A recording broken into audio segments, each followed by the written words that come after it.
It's quite the scripture, right? Oh boy. we have a text before us this morning. We're continuing our journey through the Sermon on the Mount as it's told in the Gospel of Matthew, and here we are at this really dense set of teachings. Part of me wishes I could talk to whoever created the lectionary and say, really? All of these together? I can't tell if they stuck them all together because they thought it would be good to just try to shove them all at a preacher at once, get it out of the way. So it's a dense section. It's probably more than we can chew our way through this morning. Jesus is covering anger, unfaithfulness, adultery, divorce, truthfulness, all in one go. I want to think of this text as this tasty, nourishing entree. But as everyone who's ever hosted a dinner party knows, every main dish needs some sides. So I want us to approach this text with two healthy servings of grace and of context. Grace, because no matter who you are, if you read through this passage, there's something in here that you've done. Have you ever told a lie? Yeah, me too. That's verse 37. Have you ever called someone a fool? Or a not so nice name, either to their face or behind their back? That counts too. I have too. That's verse 22 today. So we need that serving of grace. I need it as much as the rest of us to remind us that we can read this passage and that we're okay. That we can read this passage without shame preventing us from actually getting the meaning of it. This text is meant to teach us and to guide us, to convict us, not to clobber us over the head. And parts of this are known as clobber passages. That's kind of the nickname for passages that have literally been used to sort of whack people into submission and into shame. And that's not the way to read it. And then context, well, because good scripture reading always involves context. But context especially today, because I don't think we can transpose this text word for word directly onto our contemporary lives. This text is meaningful, but it's not one-for-one applicable to our contemporary reality. Jesus is speaking to a particular time and place, as he always is. That's part of what makes him such a good preacher. That's part of why people came to listen to him, because he was relatable. He spoke to what was really going on in people's lives. But those were lives from 2 millennia ago. And at least a few things have changed since then. So we need context so that we can differentiate what is culturally embedded and what is the applicable wisdom for us here in 2023. I'll go straight to one example. The section about divorce. That section, read literally, in my opinion, is no longer applicable wisdom. What do I mean? Well, contextually, Jesus is speaking to men of the time. The law required that a man give his wife a certificate of divorce, and this was a good thing. That was important. And yet, a man could still divorce his wife for pretty much any reason. So Jesus steps in and says, that's not enough. A certificate, it's not enough. Jesus says that there should be a reason to end a marriage. That a woman is not just a tool to be used or discarded at the whim of her husband. That foundational wisdom there, that women have dignity, that thought and discernment should be given to divorce or to an ending of relationship, that's good. But if you map it one for one, the teaching becomes that divorce is only allowed in cases of a woman's unfaithfulness. And that divorce for any other reason is committing adultery. And that's neither helpful nor healthy in our times. And that literal interpretation has led people to stay trapped in unhealthy marriages. I know that for a fact because I know people who have felt trapped in very unhealthy marriages for this very reason. So I take it seriously to stand from the pulpit and say that I believe that there are faithful ways to end a marriage, and there are unfaithful ways to end a marriage. And sometimes divorce is the only path forward that allows dignity and freedom, wellness, healing, and even preservation of family. Now, divorce aside, this section aside, I actually don't want to take us through this passage line by line because we don't have time.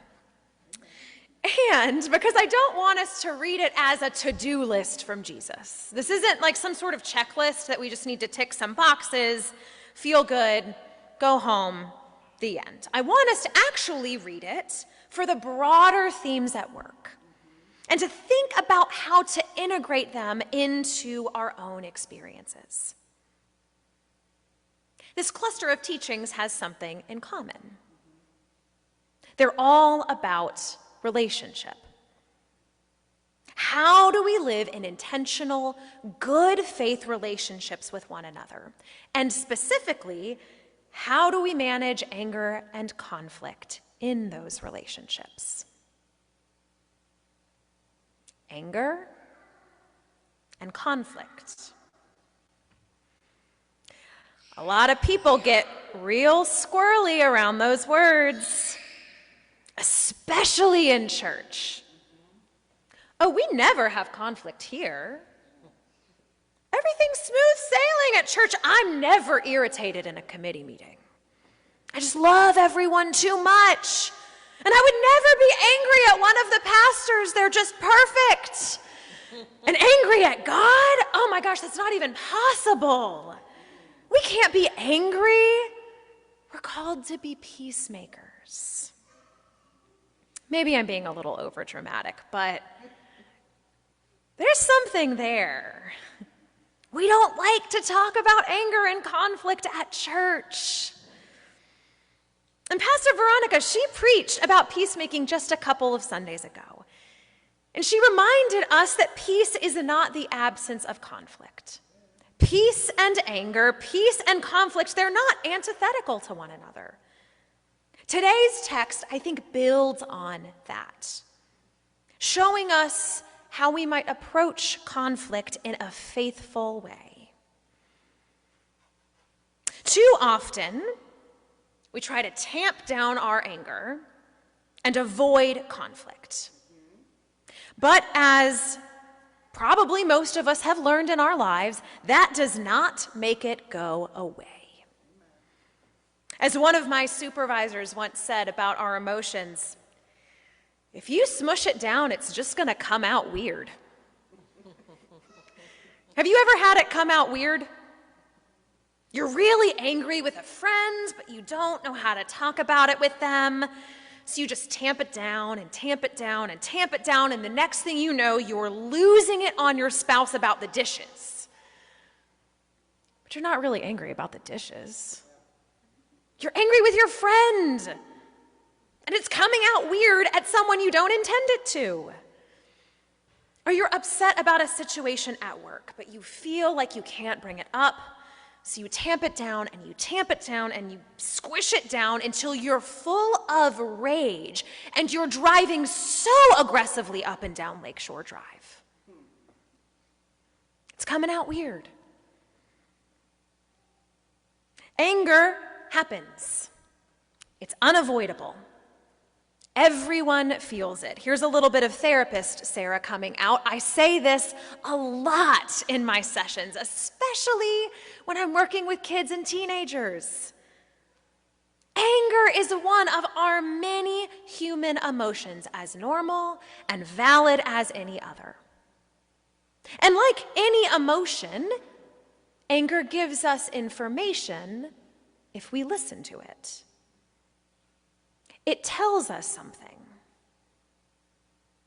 Anger can tell us that there has been harm. It can tell us that a boundary has been crossed. Anger can tell us that we've hit our limit. It can tell us that we deeply care about someone or something. I think about the words about resistance that Mark read to us earlier. There's some anger there, as there should be. We should feel angry at ongoing racism. We should feel angry about mass incarceration. That tells us that we deeply care about something. Anger happens. It's unavoidable. Everyone feels it, including, let me remind you, Jesus. Jesus got angry. He got angry at money changers in the temple. He got angry when the disciples tried to prohibit children from coming to sit with him. Here's another little secret. God gets angry. There's a verse in Hosea that describes God as a mother bear robbed of her cubs.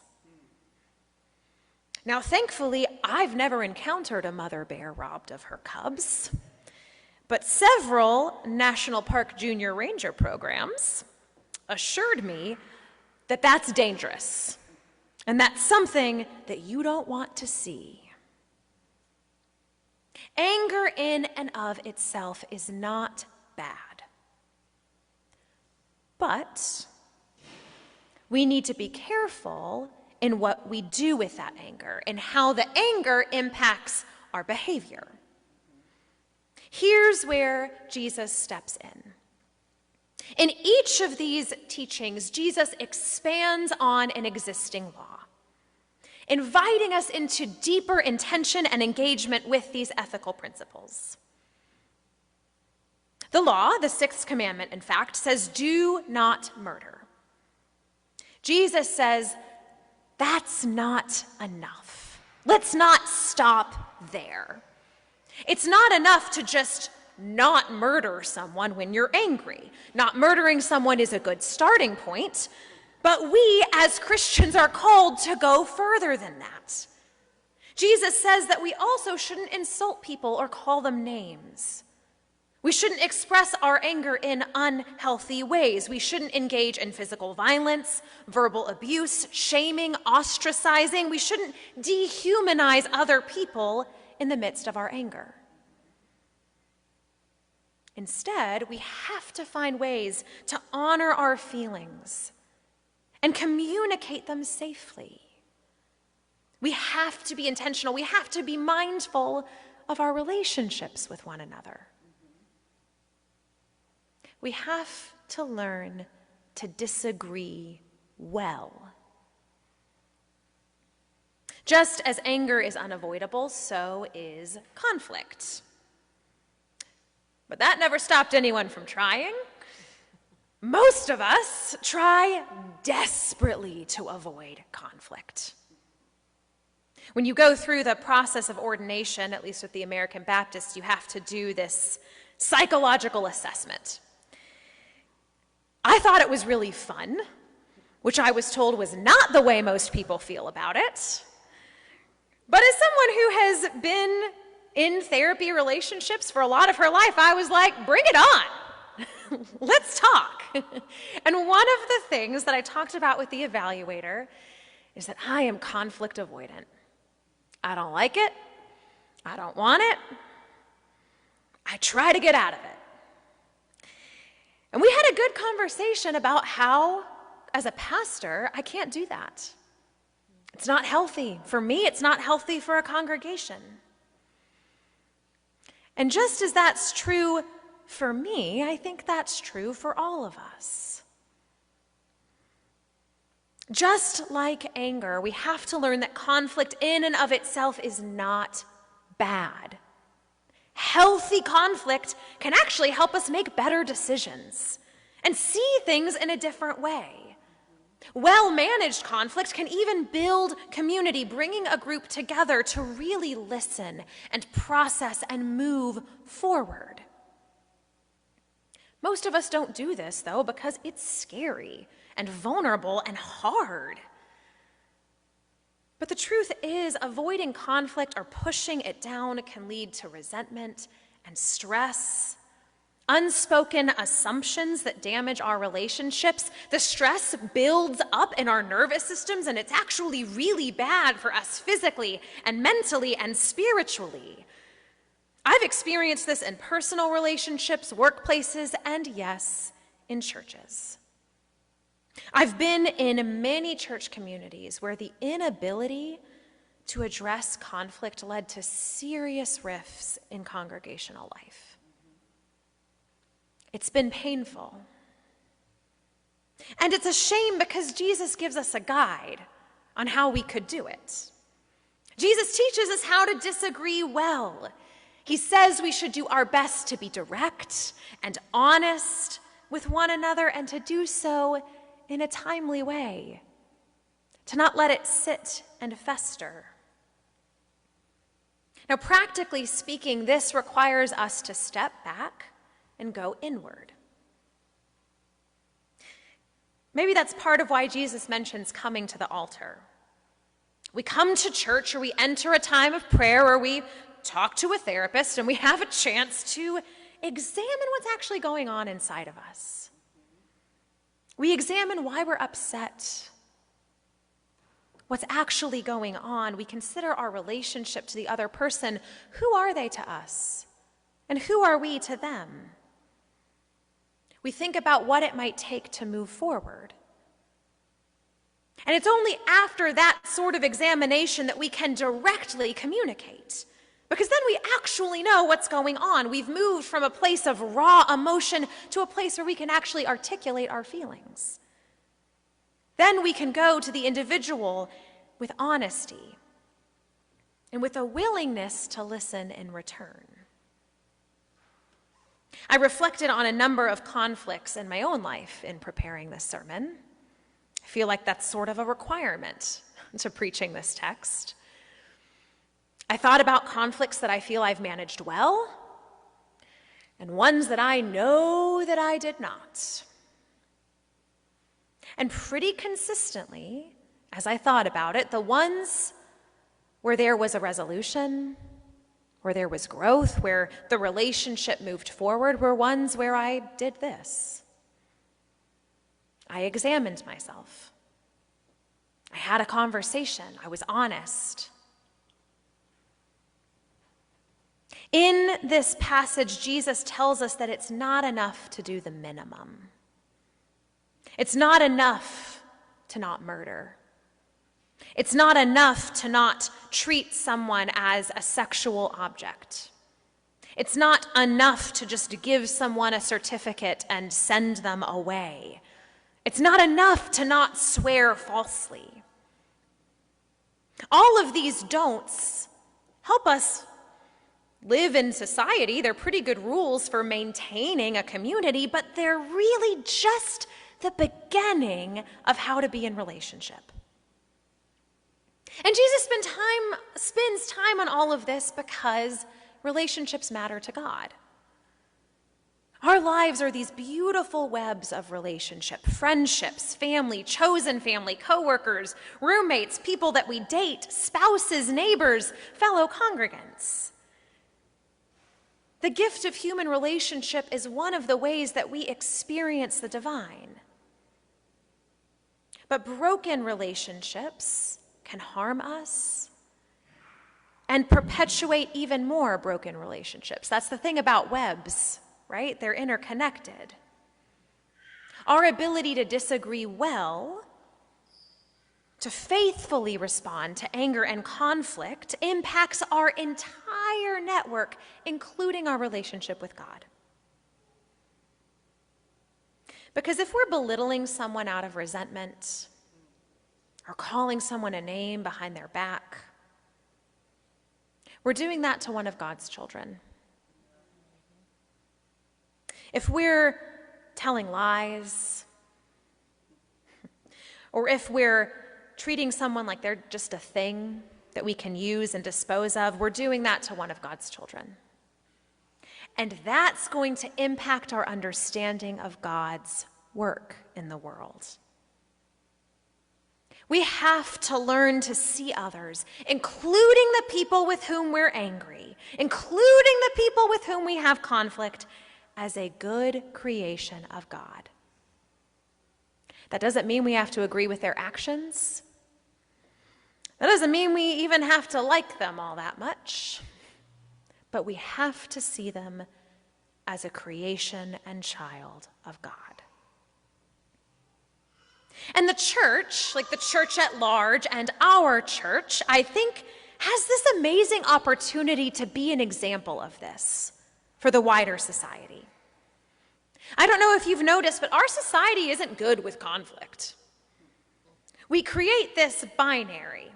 Either we want no conflict, and so we try to avoid it entirely, or we have so much conflict that we can't even imagine the possibility of reconciliation.